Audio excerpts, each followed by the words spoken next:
भीमराव अंबेडकर को स्कूल में पानी पीने की भी नहीं थी इजाजत, हुनर के दम पर पहुंचे थे लंदन। आज भारत के संविधान निर्माता बाबा साहेब भीमराव अंबेडकर की 128वीं जयंती है। वही थे जिन्होंने दलितों के साथ समाज में होने वाले भेदभाव का विरोध किया और इसके लिए अभियान भी चलाया था। भीमराव को आजाद भारत के पहले कानून मंत्री होने का श्रेय भी जाता है। 14 अप्रैल 1891 को मध्य प्रदेश के महू में जन्मे भीमराव अंबेडकर का 6 दिसंबर 1956 को निधन हुआ था। महर जाति में जन्मे बाबा साहेब ने बचपन से ही जातिवाद को झेला। दलित होने के कारण उन्हें प्रारंभिक शिक्षा लेने में कई कठिनाइयों का सामना करना पड़ा। स्कूल में जब दूसरे बच्चे पानी पीते थे तो उन्हें वहां पानी पीने और बर्तन छूने तक की इजाजत नहीं थी। अपने सभी भाई बहनों में पढ़ाई में सबसे अच्छे थे।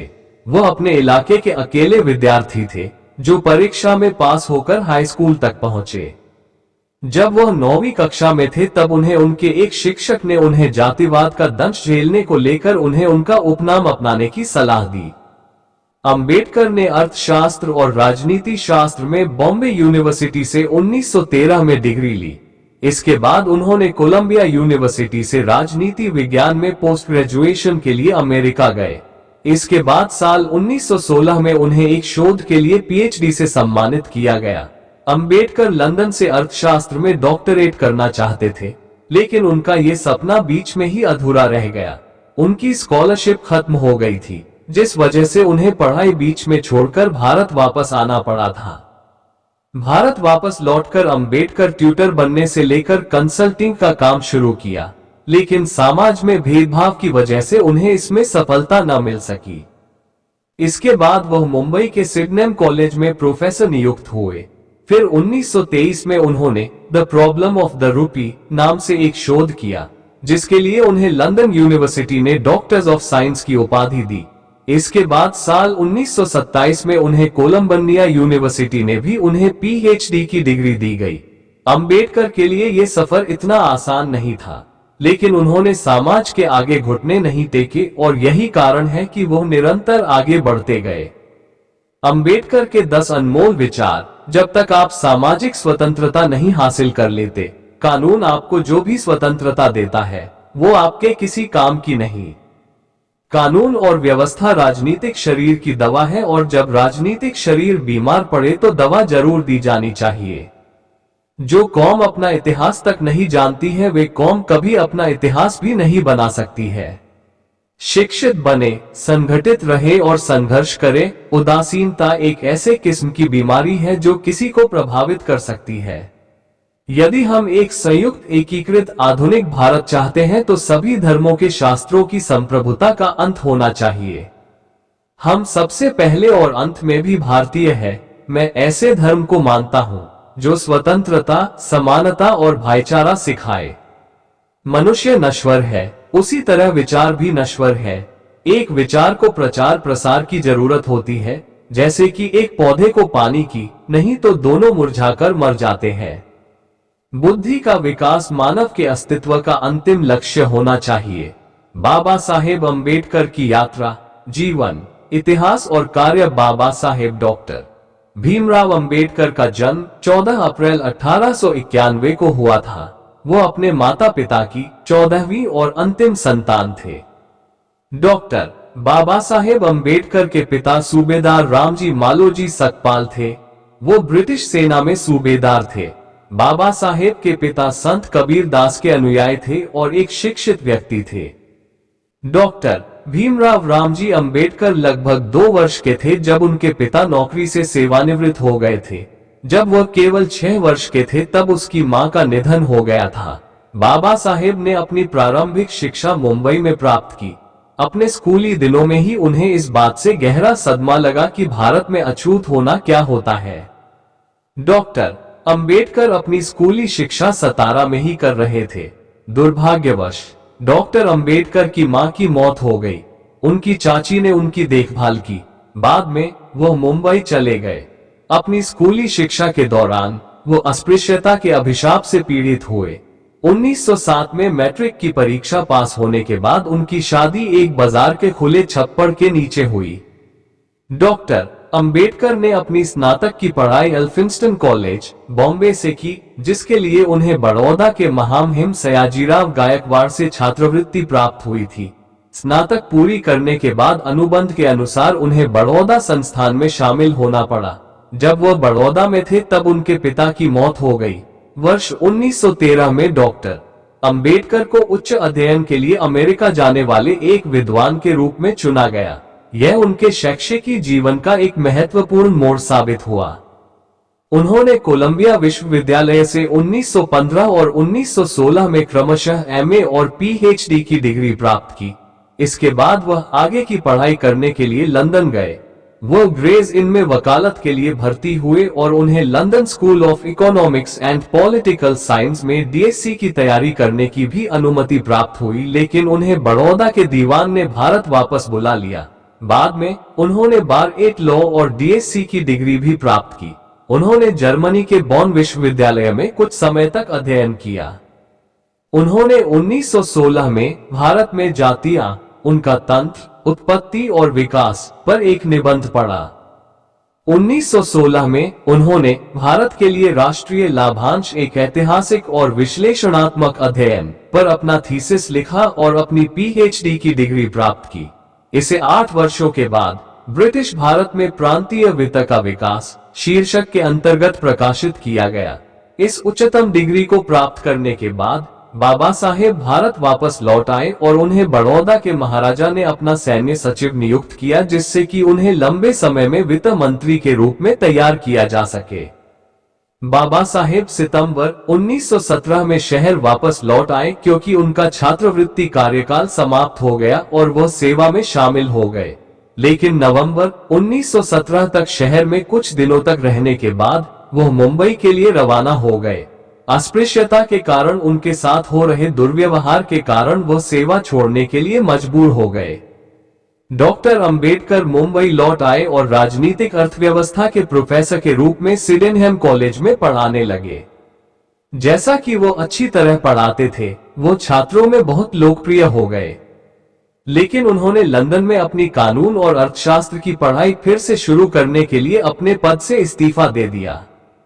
कोल्हापुर के महाराजा ने उन्हें वित्तीय सहायता प्रदान की।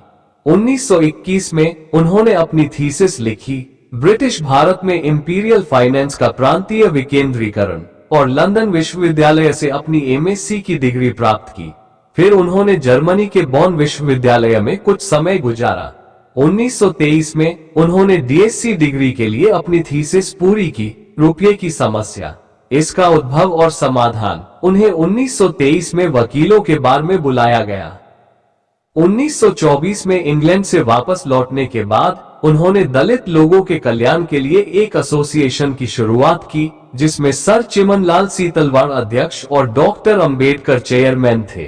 एसोसिएशन का तत्काल उद्देश्य शिक्षा का प्रसार करना, आर्थिक स्थितियों में सुधार करना और दलित वर्गों की शिकायतों का प्रतिनिधित्व करना था। उन्होंने नए सुधार को ध्यान में रखते हुए दलित वर्गों की समस्याओं को संबोधित करने के लिए 3 अप्रैल 1927 को बहिष्कृत भारत समाचार पत्र की शुरुआत की। 1928 में वह गवर्नमेंट लॉ कॉलेज, बॉम्बे में प्रोफेसर बने और 1 जून 1935 को वह उसी कॉलेज के प्रिंसिपल बने और 1938 में अपना इस्तीफा देने तक उसी पद पर बने रहे। 13 अक्टूबर 1935 को दलित वर्गों का एक प्रांतीय सम्मेलन नासिक जिले में येवला में आयोजित किया गया। इस सम्मेलन में उनकी घोषणा से हिंदुओं को गहरा सदमा लगा। उन्होंने कहा, मैं हिंदू धर्म में पैदा हुआ लेकिन मैं एक हिंदू के रूप में नहीं मरूंगा। उनके हजारों अनुयायियों ने उनके फैसले का समर्थन किया। 1936 में उन्होंने बॉम्बे प्रेसिडेंसी महासम्मेलन को संबोधित किया और हिंदू धर्म का त्याग करने की वकालत की। 15 अगस्त 1936 को उन्होंने दलित वर्गों के हितों की रक्षा करने के लिए स्वतंत्र लेबर पार्टी का गठन किया, जिसमें ज्यादातर श्रमिक वर्ग के लोग शामिल थे। 1938 में कांग्रेस ने अछूतों के नाम में बदलाव करने वाला एक विधेयक प्रस्तुत किया। डॉ. अंबेडकर ने इसकी आलोचना की। उनका दृष्टिकोण था कि नाम बदलने से समस्या का समाधान नहीं हो सकता है। 1942 में वह भारत के गवर्नर जनरल की कार्यकारी परिषद में एक श्रम सदस्य के रूप में नियुक्त हुए।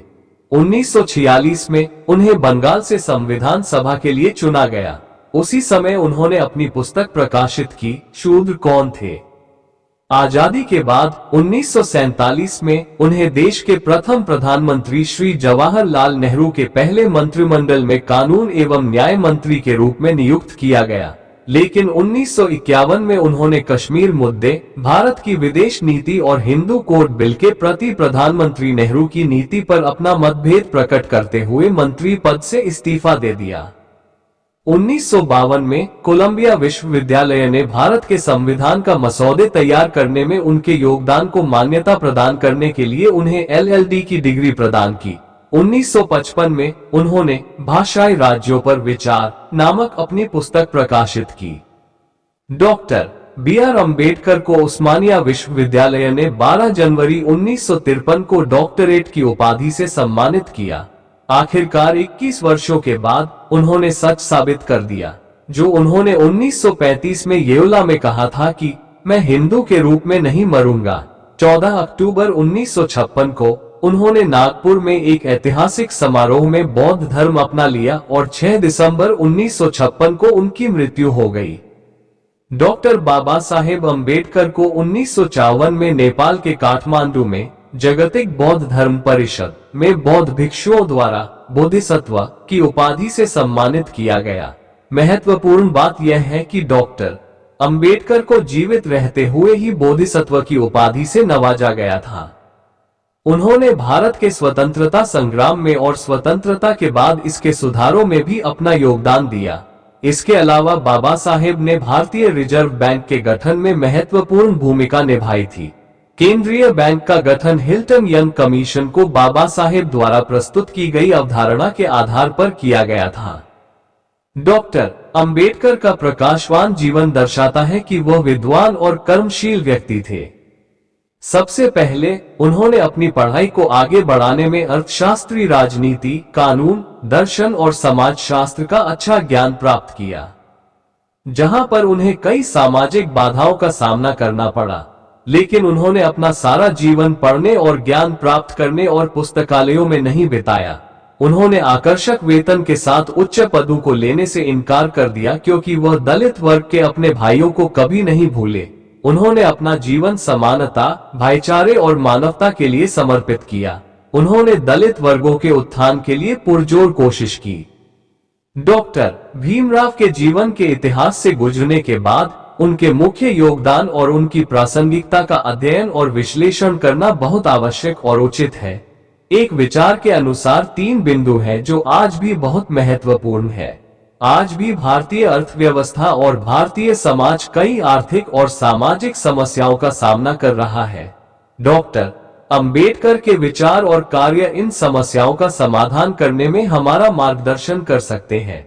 डॉक्टर भीमराव अंबेडकर की पुण्यतिथि को पूरे देश में महापरिनिर्वाण दिवस के रूप में मनाया जाता है।